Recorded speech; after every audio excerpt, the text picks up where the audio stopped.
আফ্রিকে নবী আমার রাস্তা দিয়ে হেঁটে হেঁটে যাচ্ছে, এমন সময় নবী পাখির কানেতে একটা সালামের আওয়াজ শুনে আসে। আল্লাহ নবী আওয়াজটা পেয়ে যায়, আমার রাসূলুল্লাহ সালামের জবাব করে দিয়ে দিল।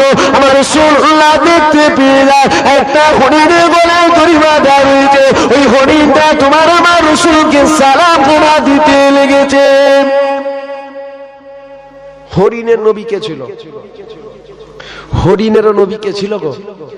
আপনার আমার নবী ছিল। যেটা বলবেন না সুবহানাল্লাহ। 18,000 মখলুকাতের আমার নবী নবী ছিলেন। যেটা বলবেন না সুবহানাল্লাহ।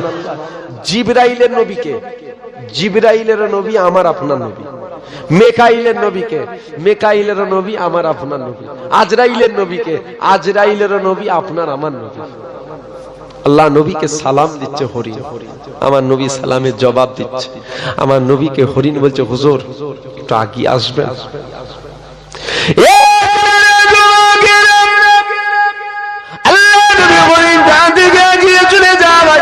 আমার রাসূলুল্লাহ কদমের গোড়ায় হরিণটা নিজের মাথা থেকে নত করে দিয়ে বলে হুজুর বেয়াদবি মাফ করে, বেয়াদবি ক্ষমা করে, হুজুর আমি আপনাকে ডাকবো। এই কোনদিন এই ক্ষমতা আমার হতে পারে না, আমার হতে পারে না।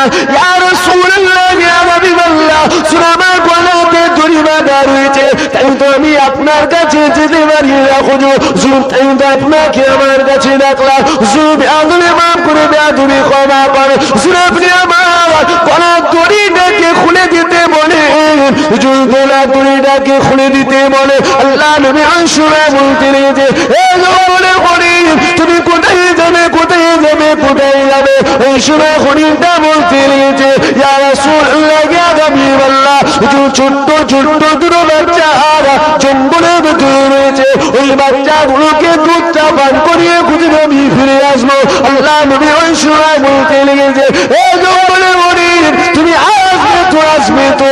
ওই সময় হরিণটা বলছে, হুজুর আমি আসবো কি আসবো না এটা আপনি নবী আপনি ভালো করে জানে।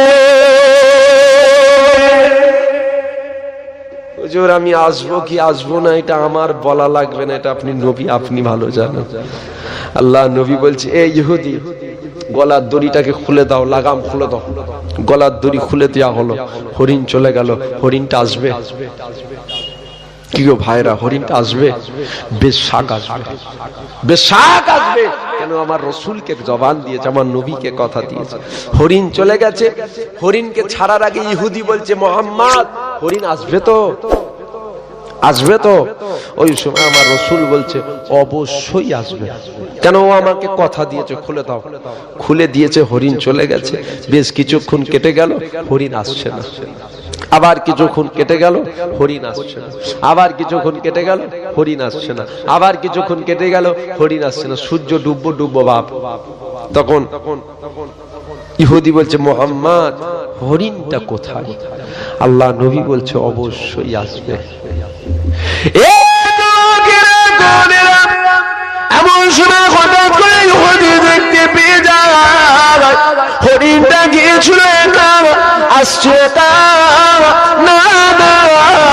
হরিণটা যখন ফিরে আসছে সাথে করে আরো দুটো হরিণকে নিয়ে আসছে। গিয়েছিল কজন? আসছে কজন? ইহুদি তো দেখে অবাক। আমি শিকারী, আমি হরিণ ধরে বেঁধে রেখেছি, এই হরিণকে ছেড়েছি, গেছে গেছে, এসছে কপাল ভালো। কেন? এ তো আসার কথাই নয়, এ তো এসেছে, আবার এসেছে এসেছে একা নয়, আরো দুটোকে নিয়ে এসেছে। জোরে বলবেন না সুবহানাল্লাহ।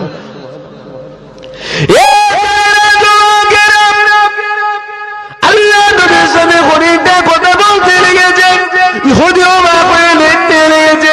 এমন শুনে আমার রাসূলকে বলতে লেগেছে, বেয়াদবি মাফ করে, বেয়াদবি ক্ষমা করে, হুজুর আমার আসছে লেট হয়ে গেল, আমার আসতে লেট হয়ে গেল। আল্লাহ নবী খলিলটাকে বলছে এত দেরি করলে কেন, কেন এত দেরি হলো?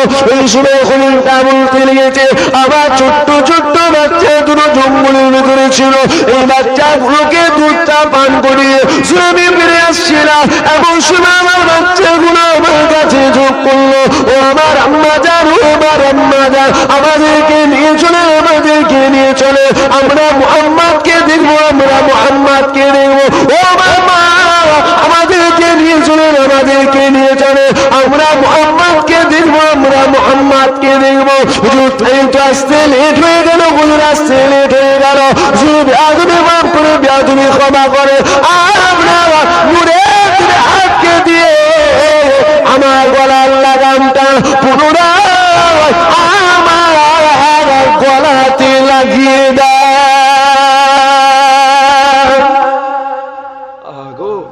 হরিণ চিনল, তুমি আমি কপাল ফাটা মুসলমান, কপাল ফাটা নয় তো কি, আমরা নবীকে চিনিনি। কথা ঠিক না ভুল? আমরা নবীকে চিনতে পারলো না। সময় আছে, ফিরে আসো, ইসলামের আশ্রয় নাও, সুখ দুঃখের কথা আল্লাহকে বলো। কাকে বলবে? আল্লাহকে বলো। যে আল্লাহর ঘর মসজিদে যাও, যে আল্লাহকে বলো আল্লাহ জালেম বাদশা বসেছে, আল্লাহ আমাদের হেফাজত করে, আমার আল্লাহ রাস্তা করবে। কি করবে না করবে না? বেশাক আমার আল্লাহ করবে। কি দরকার? আল্লাহর ঘর মসজিদ, আল্লাহ আমার রিজিকে আপনি বরকত দেন, আল্লাহ আমার বাড়িতে আপনার রহমত দেন, আল্লাহ আমার দুতলা বাড়ি দরকার, আমার 1 লাখ টাকা দরকার, আমার 10 লাখ টাকা দরকার, আমার 4টে গাড়ি দরকার। কিন্তু আল্লাহ দিবার ক্ষমতা রাখেন? এই আল্লাহ দিবার ক্ষমতা রাখেন? আল্লাহকে বলো আমার আল্লাহ কি না দিবার ক্ষমতা রাখে, জোরে বলুন সুবহানাল্লাহ। কিন্তু আজ আমরা আল্লাহ রাসূলের থেকে দূরে সরে গেছি, আজ আমরা দূরে সরে গেছি। একটু দেশ বিদেশ দেখো, শুধু ভারতবর্ষ নিয়ে পড়ে থেকো নি, সারা পৃথিবীতে দেখো যত বড় বড় বড় বড় বৈজ্ঞানিক রয়েছে যারা কোরআনকে নিয়ে রিসার্চ করছে, এই কোরআনের মধ্যে থেকে ভুল বার করতে হবে। এই কোরআন দা মুসলমানদের খোদার মুখের বাণী, আল্লাহর মুখের বাণী, এর মধ্যে থেকে একটা ভুল বার করতে হবে। তারা যখন রিসার্চ করে দেখছে যে এর মধ্যে ভুল তো অনেক দূরের কথা, এর মধ্যে সন্দেহ বলে কিছু নাই, জোরে বলুন সুবহানাল্লাহ। আমার একটা হিন্দু ধর্মের ভাই, যার নাম ছিল গিরিশচন্দ্র বাবু, নাম শুনেছেন? কোরআনকে বাংলায় ট্রান্সলেট করেছিল। কি করেছিল? কোরআনকে বাংলায় ব্যাখ্যা করেছিল।